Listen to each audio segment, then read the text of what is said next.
You guys whinged so much, I had to bring it back from the whole thing because I'm not good enough, apparently.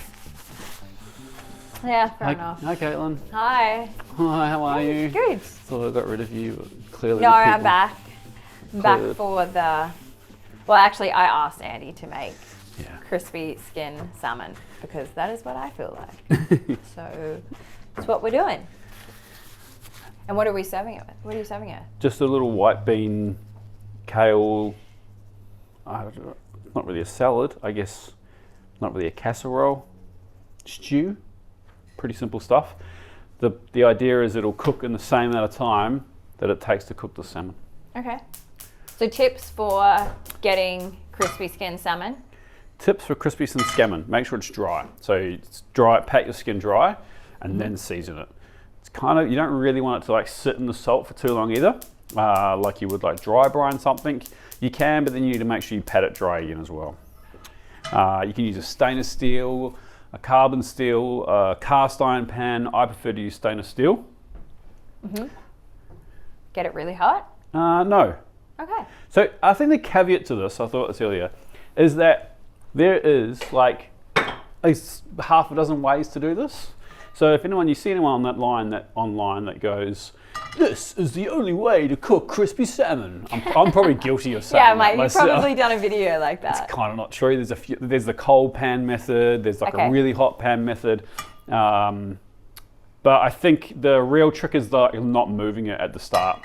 So it's a decent amount of oil in there too, especially if you're using a stainless steel pan, which is like that much. I don't know how much that is. And just olive oil? 2 tablespoons. Olive oil, yeah. Yep. And you don't want this, I don't think you want this ripping hot because you kind of want it to cook like 90% of the way with the skin down. So if you start with that pan really, really hot, your skin's going to be perfect before the rest of your salmon's cooked, right? So salmon, there's some heat in my pan. You want to put it away. I'm really bad. I always put it towards myself. It's like, and then people were like, "Oh, you're going to kill yourself." You're going to kill yourself. Not kill yourself, but you know. And away from yourself so you don't splatter on yourself.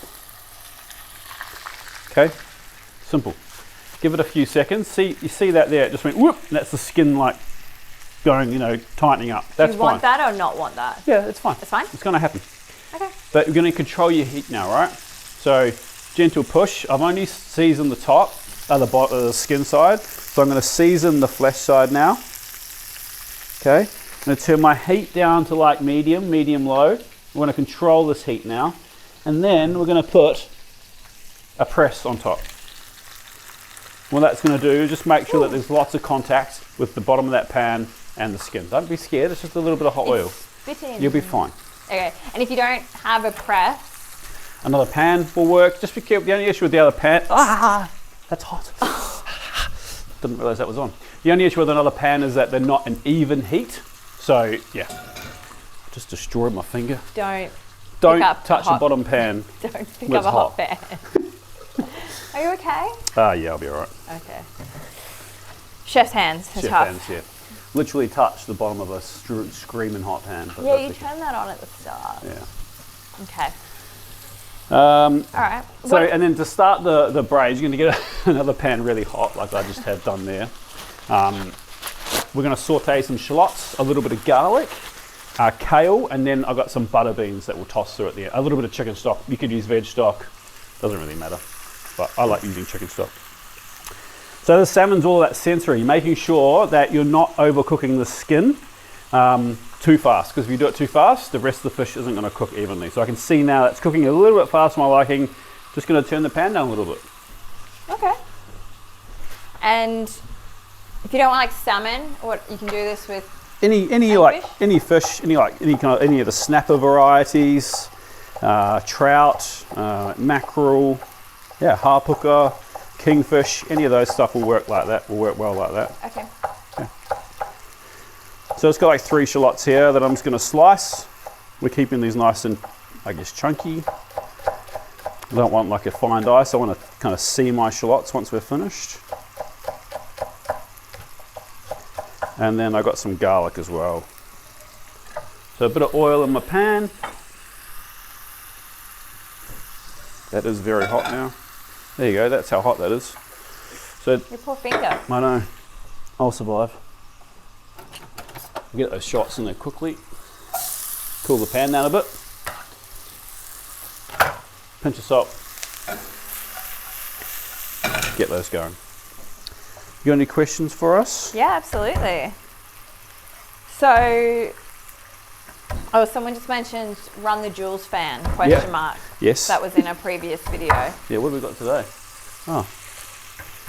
Bit of Jade. Freddie Gibbs. Okay. I'm planning on starting a herb garden. Yep. About 4 or 5 plants. Which would you recommend? The easiest to grow are like rosemary, thyme. Basil's pretty hard to grow. But rosemary, thyme, mints are, we've talked about this in the past, mint takes over your garden. So be careful with mint. We had mint in our garden and it was growing, because it sets off these little shoots under the soil and then it will just pop up everywhere. like 2 meters away. It's People crazy. warned us too. They did warn us. Yeah. It just looks so good in the garden.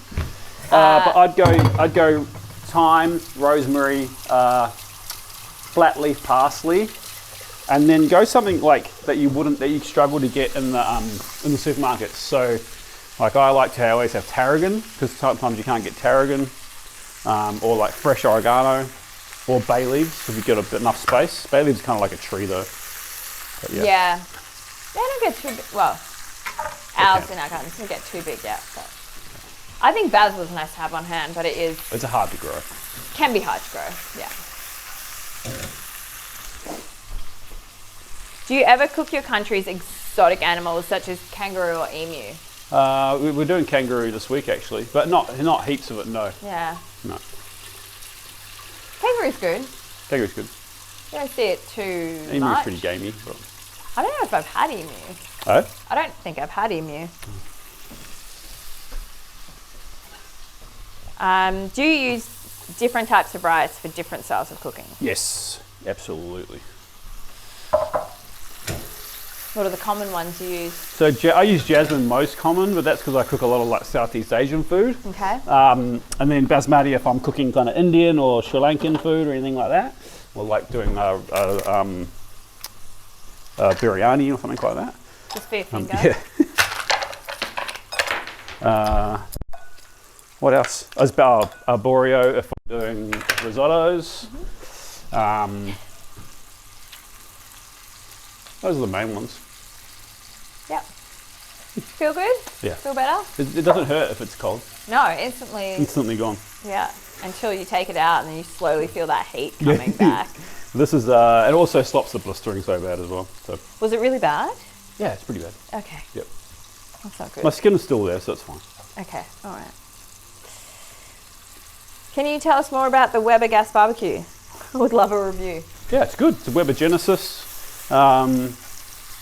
And I like it. It goes really hot. It's got like a sear zone thing, which is cool. So it actually goes nice and hot. Some barbecues don't go that hot. Yeah, so far so good. Okay. Can you velvet dairy beef and get the same result as other cheap cuts? Yeah, absolutely. I haven't done it, but you definitely could. Okay. Love to know the brand of the knife. That was what knife? One of these knives. Yeah, they're all different brands, so they're all just from a knife makers in Japan. Some of them are actually from a guy in New Zealand. My brain's a bit squished now. My fingers on fire. Can we take over? No, it's fine. This is real world cooking. It happens. You still got to go put dinner on the table. Yeah. Can't answer the question. I don't know exactly what knife you're talking about. So. Okay. Does everyone like our photo fridge? We've put up all the different collabs that we've done over the years. There's still a few missing I need to find, but also MVP. We should write that on there. MVP right here. Olive. Oh, MVP. She's MVP too. Where is she? She's there.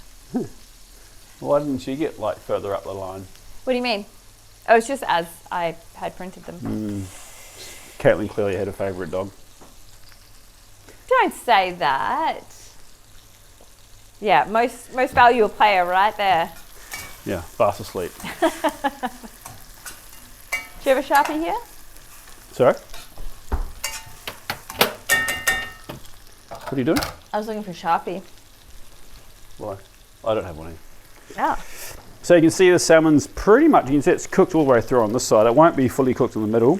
The pan temperature is right down low, and it won't be perfectly crispy yet. So I'm going to turn the temperature back up. I'm going to keep a real close eye on it. I've added my kale to the shallots and onions, and just going to saute that right down before we add anything else to it. I'm going to add a bit of chicken stock. You can put a bit of another butter in there as well if you really wanted to, but you know, health is wealth, so probably won't add butter. Should be enough healthy fats in the salmon and the olive oil. Yep. Yep. Okay. Someone said, love the outdoor set. What did you use for your bench? Oh, it's from IKEA. And he's burnt it already. And I burnt it with my wok already. Yes, it's like a butcher's top thing. I don't think it's for outdoors, but hey. It works. It works. Someone asked how you're going. Like, this space seems a bit smaller than your Queensland barbecue space. How are you going with that? Hey, it's city life, you know, it is what it is. It's a different setup. It's a lot tighter. It's harder for us when we've got the cameras and stuff out there too. But it is what it is. We make do. And I think it's important to, like, you know, we also, like, most people don't have vast outdoor kitchens or vast indoor kitchens for that matter. So, it's a realistic expectation. It's not even, it's probably more than realistic, right? Most people don't have fancy barbecues and stuff. But yeah. Okay, we're getting close here. You're gonna have to choose 2 plates, Caitlin. Okay. Actually, get me 1 plate for to rest the salmon on. Oh, actually, that tray with a rack will be good for that. I need to man up and stop putting my finger in the water now, because I need both my hands.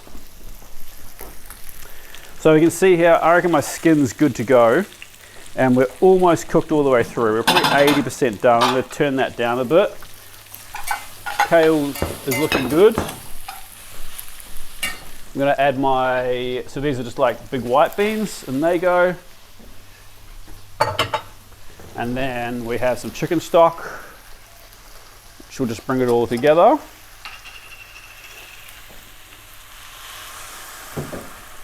And you kind of want the chicken stock to reduce down a bit, get a little bit sticky.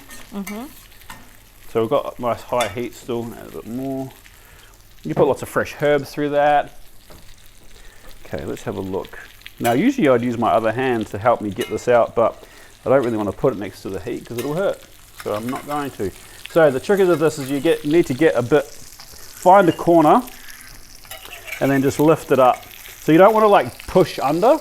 You want to get like a clean bit and lift, right? You want to lift that skin off the pan. You don't want to scrape it, if that makes sense.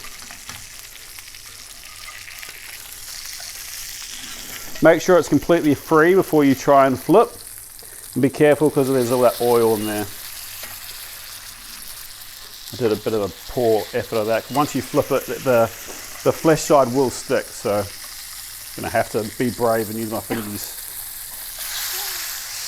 Beautiful. Get this other one, so just get a little bit under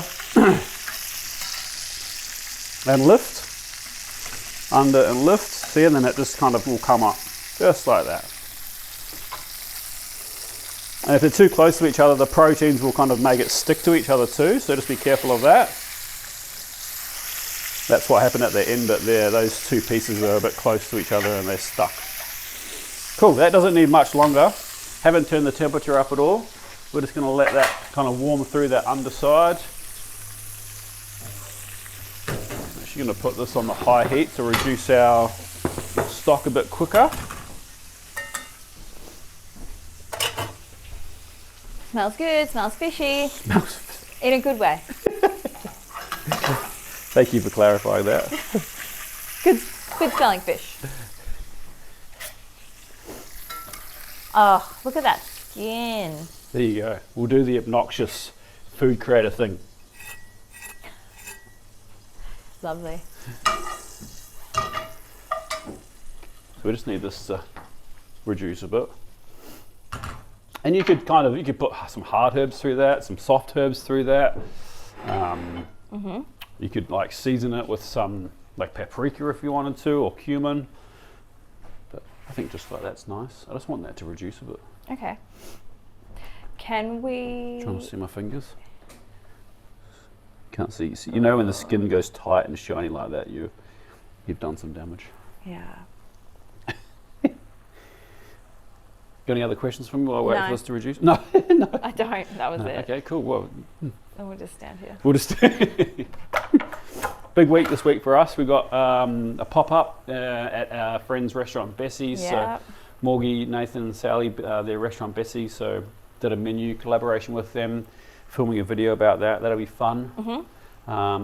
The All Blacks video will be live once this is live. So that's kind of heavily in post-production at the moment. It's coming together nicely. Yeah, nice.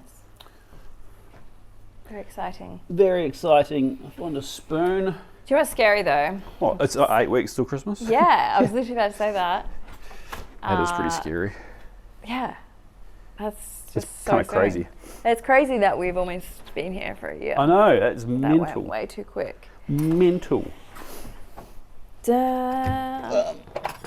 And you're planning your Christmas video soon as Yeah, well. I think that's. What are you gonna cook?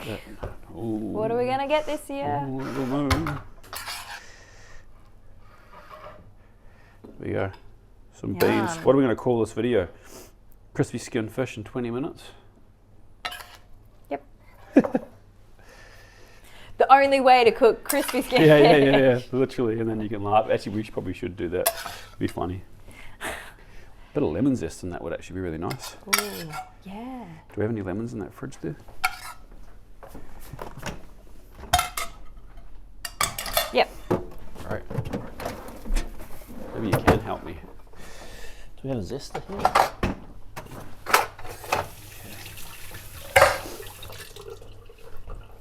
You got one job, Caitlin. Don't muck it up. Yay! Can I try this? No, I don't. Bit of zest on top. Probably should have put it in the pan. That's all right. Do you know how to zest? No, other way. Everyone always says do it the other way. Other way, yeah. Everyone's like, you're going to do it. Oh, What do you mean? But this, like, away from me? Yeah. It feels weird. Don't do too much, yeah. Just like two things and then move it. Otherwise you get bitter. So if you just want the very top layer, if you get the bottom layer, it's really bitter. Yeah, and actually maybe on the food is probably a good idea. I was concentrating on Yeah. I'm not grating your finger. That's it. Yeah, a bit patchy, but you know, that's okay. That's all right. You good? Stunning. Oh yeah, look at that. It looks like bataga. That's so pretty. Do you know what bataga is? Dried fish roe. Well done. You do listen. Yeah. That's a big piece of fish, isn't it? There you go. Oh, it's so The nice. only way to cook crispy skin fish. Thanks. Thanks for lunch. There you go. My pleasure. All right, well, let's go enjoy this. You can dig it in. Dig it I in. need to go put my fingers in cold water. Okay, well, I guess I'm trying. I guess we'll go the fish first. Crispy.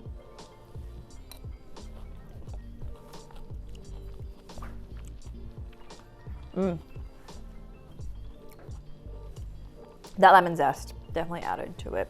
It was a good little dish. It was clean and tasty. All right, we'll see you next week. I can't believe I did that on camera. What? Burnt your finger? Destroyed my fingers. So bad. All right, Ben, you got enough of him. We all know he's your favourite.